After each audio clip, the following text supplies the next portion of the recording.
wabarakatuh. Waalaikumsalam warahmatullahi wabarakatuh. Jadi semua teman-teman sekalian, terima kasih untuk pertama-tama terima kasih untuk teman-teman sekalian yang sudah meluangkan waktunya untuk bergabung di room. Nah, tujuan kita di room ini itu untuk membahas saling sharing mengenai pengetahuan tentang materi-materi dari kelompok kalian yang sudah kalian diskusikan bersama teman kelompok kalian. Jadi kita langsung saja ya guys, ini bahas materinya. Dari pertama, siapa yang ingin menyampaikan latar belakang dari materi kelompoknya? Mungkin dari kelompok 7 terlebih dahulu.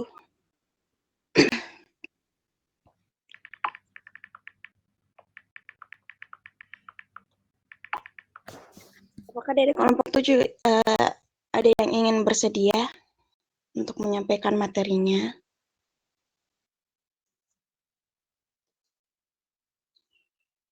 Atau dari kelompok lain yang sudah bersedia, mungkin?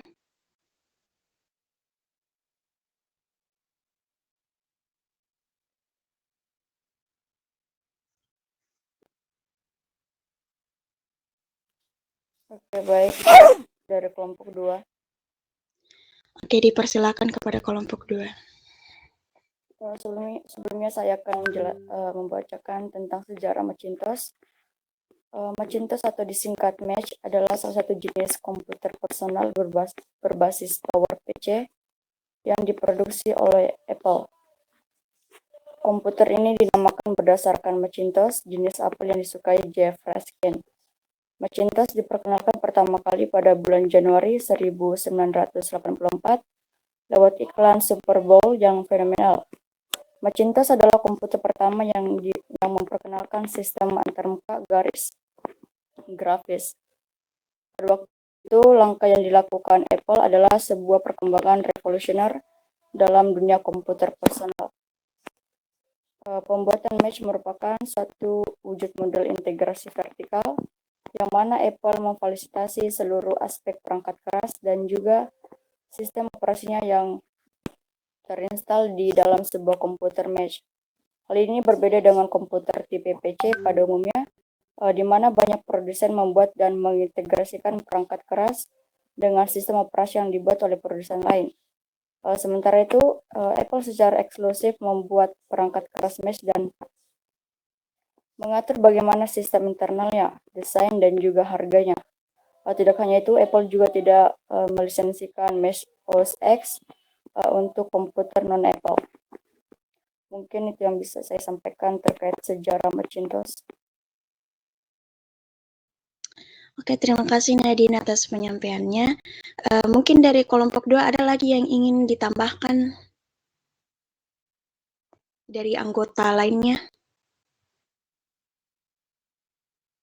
Langsung saja raise hand, Dek.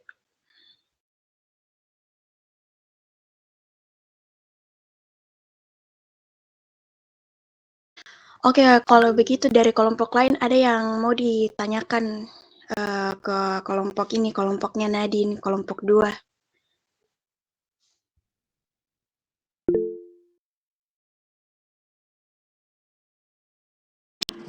Saya ingin bertanya.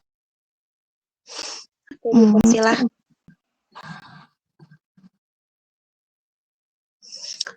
Oke, terima kasih atas kesempatannya. Saya Jihan Ervan dari kelompok bertanya mengenai kelebihan dan kekurangan dari Macintosh ini sendiri. Apa kelebihan dan kekurangan dari Macintosh? Oke, terima kasih pertanyaannya. Apakah dari kelompok 2 ingin langsung menjawab? Dipersilakan. Baik, izin menjawab dari pertanyaan Jihan Ervan, kelebihan dan kekurangan dari Macintosh. Kelebihannya itu yang pertama, stabilitas tinggi berkat penggunaan Unix. Macintosh dibangun di atas arsitektur Unix yang dikenal memiliki tingkat kestabilan yang tinggi. Yang kedua, eksklusivitas yang menjamin kualitas dan dukungan. Macintosh dikembangkan khusus oleh Apple untuk digunakan pada perangkat Macintosh. Hal ini menjamin kualitas perangkat lunak yang optimal serta dukungan yang lebih baik dibandingkan dengan sistem operasi lain. Yang ketiga, keamanan lebih baik. Salah satu kelebihan utama dari Macintosh adalah tingkat keamanannya yang lebih tinggi dibandingkan dengan sistem operasi lainnya. Yang keempat, tampilan yang elegan dan khusus untuk Macintosh. Macintosh dirancang dengan tampilan antarmuka yang bersih dan modern, disesuaikan dengan perangkat MacBook. Yang kelima, kemampuan backup yang otomatis. Yang keenam, kompatibel dengan sistem operasi lain secara virtual. Yang ketujuh, kemudahan membuat dokumen dengan berbagai format. Adapun kekurangan dari Macintosh. Yang pertama, itu hanya dapat digunakan pada perangkat Apple. Yang kedua, harga yang relatif mahal. Yang ketiga, tidak bisa digunakan bersamaan dengan sistem operasi lain. Dan yang terakhir, lebih berfokus pada kegiatan grafis dan kurang mendukung game. Baik, itu saja yang bisa saya jawab. Terima kasih. Terima kasih atas pertanyaannya. Apakah Jihan sudah terima jawabannya dari kelompok 2? Oke, terima kasih jawabannya untuk Hilda Salvianti. Oke, apakah dari kelompok Macintosh masih ada yang ingin ditambahkan dari materinya? Masih ada yang ingin disampaikan? Masih. Oke, dipersilakan. Baik, saya akan menjelaskan tentang jenis-jenis Macintosh. Di tahun 1984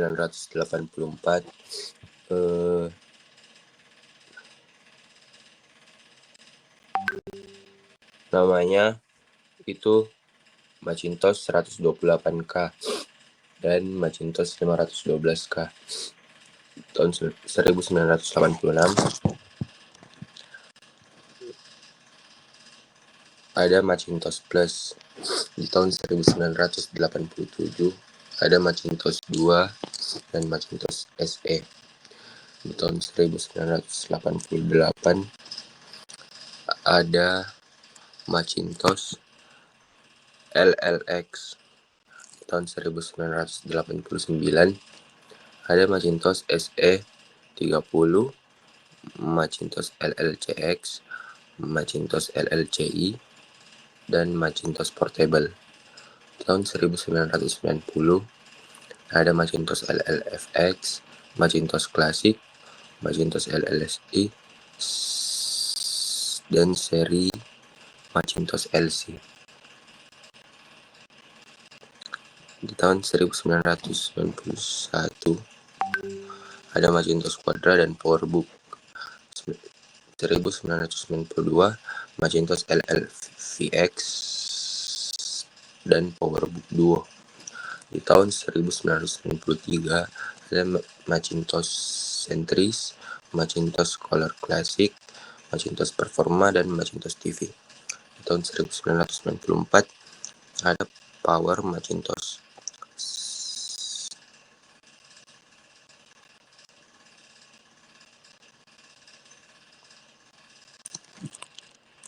Tahun 1998 ada iMac. Di tahun 1999 ada iBook dan Power Macintosh G4. Di tahun 2000 ada Power Mac G4 Cube. Di tahun 2001 ada PowerBook G4. Di tahun 2002 ada iMac. Di tahun 2003 ada Xserve, Power Mac G5, dan iMac G4. 2004 ada iMac G5. 2005 ada Mac Mini. 2006 ada MacBook dan MacBook Pro. Itu saja. Atas penyampaiannya Baik, semoga teman-teman sekalian bisa memahami apa itu Macintosh dari yang sudah dipaparkan oleh kelompok 2, yang sudah dijelaskan oleh kelompok 2. Baik, kalau tidak ada lagi yang ingin ditanyakan dari kelompok 2, kita langsung beralih ke kelompok lain. Apakah dari kelompok lain ada yang sudah bersedia untuk menyampaikan ini kata pengantar materinya? Dari kelompok 4 sudah bersedia. Oke, dipersilahkan kepada kelompok 4.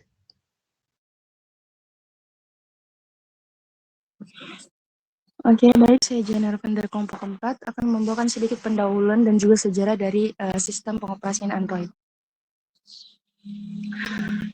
Android itu adalah, baik saya mulai. Android adalah sistem operasi berbasis Linux dengan kode sumber terbuka dan berlisensi Apache 2.0 yang dirancang beragam untuk perangkat bergerak layar sentuh seperti telepon pintar dan juga komputer tablet.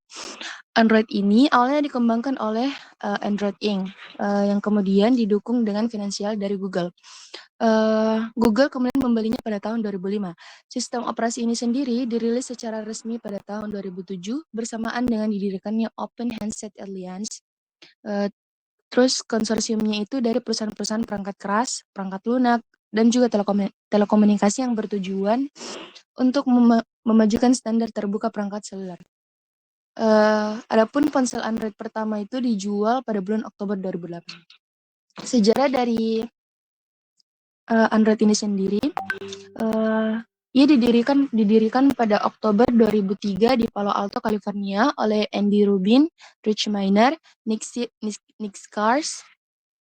Sears, dan juga Chris White untuk mengembangkan perangkat seluler pintar yang lebih sadar lokasi dan juga preferensi pengguna. Awalnya, Android ini ditujukan untuk sistem operasi kamera digital, namun kemudian dialihfungsikan untuk pasar smartphone guna bersaing dengan Symbian dan Windows Mobile. Pada tanggal 17 Agustus 2005, Google mengakuisisi Android Inc. dan menjadikannya sebagai anak perusahaan sepenuhnya. Pendiri Android kemudian tetap bergabung di perusahaan setelah akuisisi di bawah Google. Tim yang dipimpin oleh Rubin mulai mengembangkan platform seluler menggunakan kernel Linux dan memasarkan sistem tersebut kepada produsen perangkat dan operator nirkabel dengan janji fleksibilitas dan juga pembaruan. Kemudian pada Desember 2006, spekulasi meningkat mengenai niat Google memasuki pasar komunikasi seluler.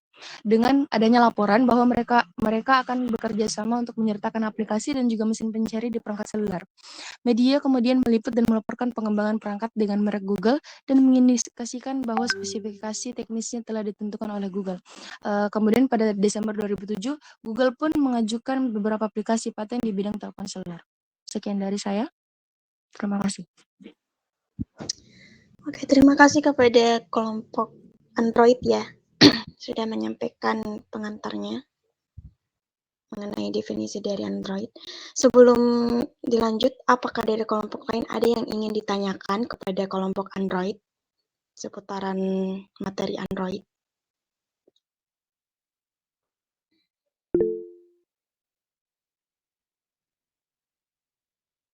Oke, kalau belum ada, apakah dari dipersilakan kepada Hilda.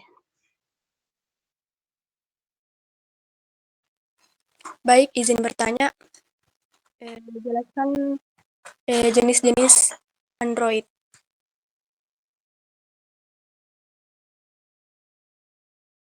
Baik, saya akan menjelaskan jenis-jenis Android, yaitu ada banyak jenis-jenis Android, mulai dari Android 1.0 pada tahun 2008, tepatnya di 23 September. Versi ini pertama kali dirilis oleh Android dengan Google dan OHA. Dengan versi komersial pertama yang diluncurkan ke publik dan dipasangkan ke smartphone HTC. Kemudian Android 1.0 itu sampai dengan 1.6 ya pada 2009 dengan versi Android yang memiliki beberapa fitur menarik yang ada di urutan Android terbaru ini. opsi pencarian dengan teks dengan suara ditingkatkan, terdapat fitur cuplikan aplikasi di Android Market, dan dukungan mesin sintesis multibahasa sehingga aplikasi bisa mengucapkan teks. Dan Android 2.0 sampai 2.3 dia merilis pada tahun 2009 sampai 2010 dengan sinkronisasi akun ditingkatkan agar penggunaan bisa menambahkan akun untuk email dan kontak HP. Kemudian Android 2.3 mulai banyak smartphone ber-OS atau Android muncul di publik. Pada tahun 2010 dengan berbasis kernel Linux 2.6, 3.5, Google memperbaiki desain antarmuka penggunaan dengan meningkatkan performa dan kesederhanaan tampilan. Kemudian Android yang terakhir itu Android 14 dirilis pertama kali pada 4 Oktober 2023. Versi Android terbaru ini membawa banyak peningkatan seperti peningkatan kualitas foto, tema baru, dan wallpaper yang bisa dibuat dengan AI. Android 14 juga membawa pembaruan privasi untuk kesehatan, keselamatan, dan data pribadi Anda. Mungkin itu yang bisa saya jelaskan di jenis-jenis Android.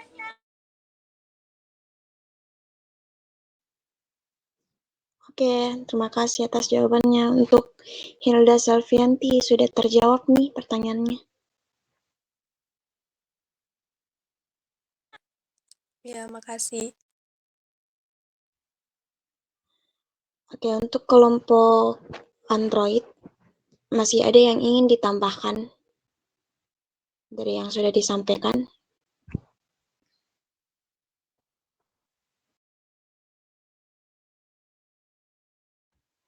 Atau sudah cukup penjelasannya?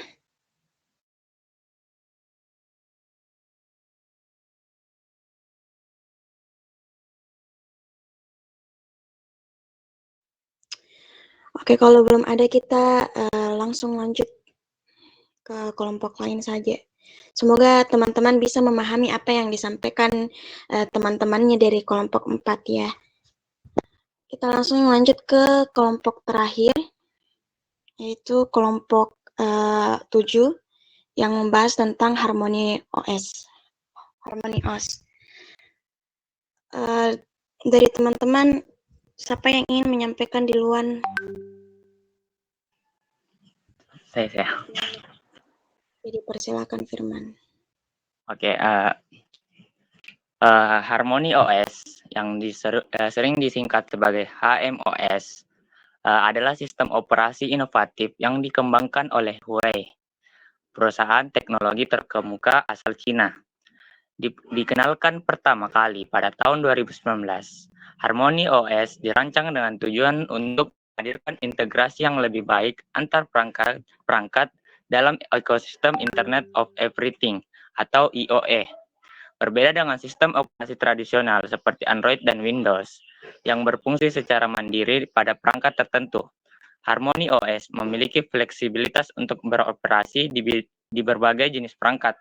Ini termasuk smartphone, televisi pintar, jam tangan, serta perangkat rumah pintar yang memungkinkan semua perangkat ini untuk saling berkomunikasi dan berbagai sumber daya yang lebih efisien.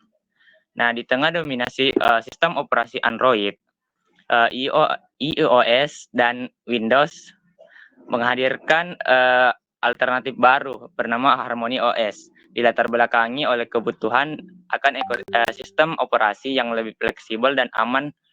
Huawei menjawab dengan tantangan ini dengan melahirkan sistem operasi bernama Harmony OS.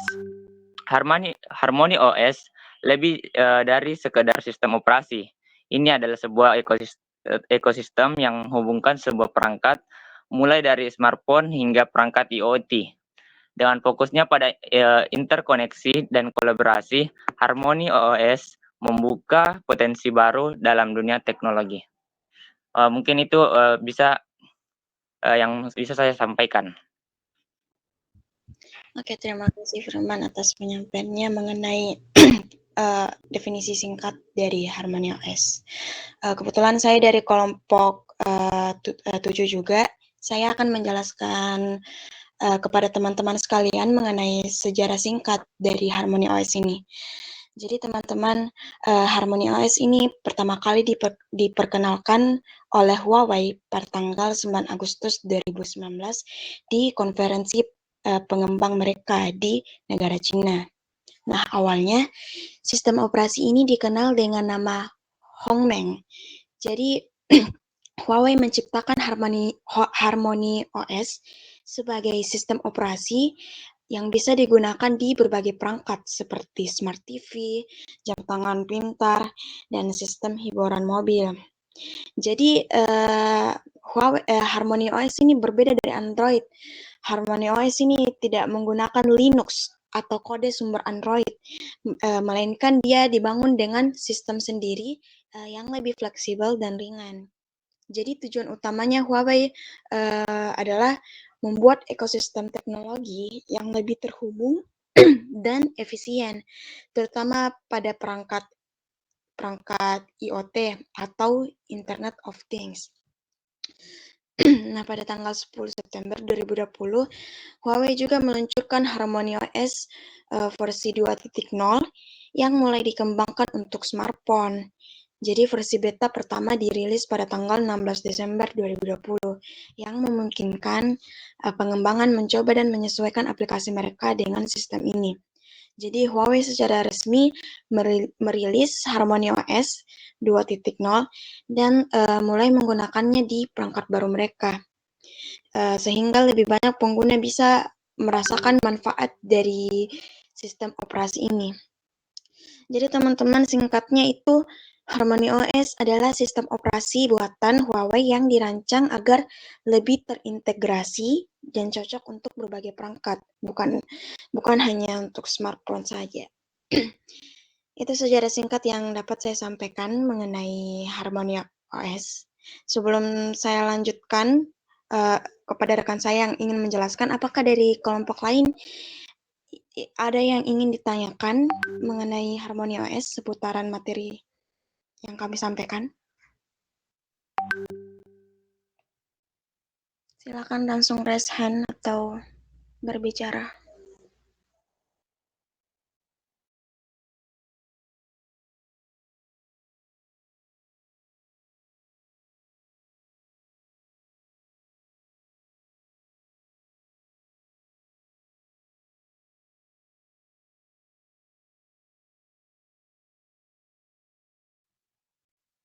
Oke, saya harap teman-teman paham sampai sini mengenai materi yang sudah disampaikan. Selanjutnya saya persilakan kepada saya, kelompok 7 untuk menjelaskan terkait ini jenis-jenisnya. Dipersilakan.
Oke,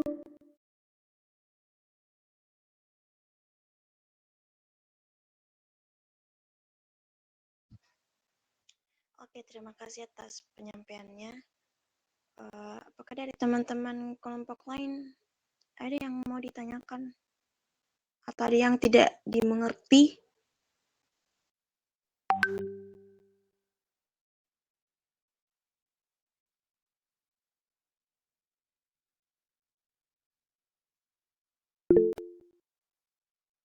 Oke, dipersilakan, Asra.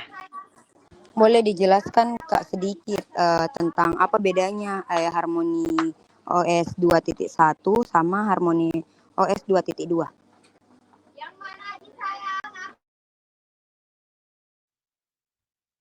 Oke, terima kasih. Dari kelompok Harmony OS ada yang langsung mau jawab? Mungkin.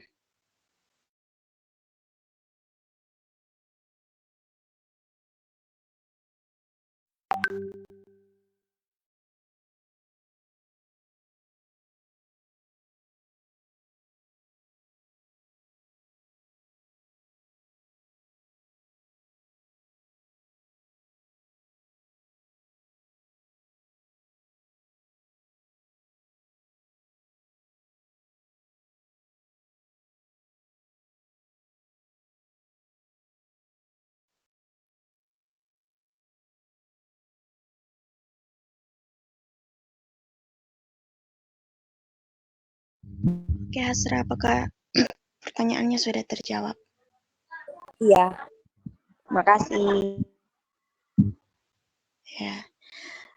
Baik, teman-teman, kalau sudah tidak ada yang ingin ditanyakan, semoga teman-teman sekalian bisa memahami mengenai apa yang sudah dijelaskan dari kelompok lain, dari kelompok Android, Harmony OS, dan Maxiton. Teman-teman sekalian, kalau sudah tidak ada yang ingin disampaikan, kita sudahi sesi sharing pengetahuannya untuk kali ini. Terima kasih kepada teman-teman yang sudah menyempatkan waktunya untuk bergabung. Mohon maaf apabila ada penggunaan kata yang salah kepada saya sendiri. Kita sudahi saja ya guys. Terima kasih. Wassalamualaikum warahmatullahi wabarakatuh. Waalaikumsalam warahmatullahi wabarakatuh.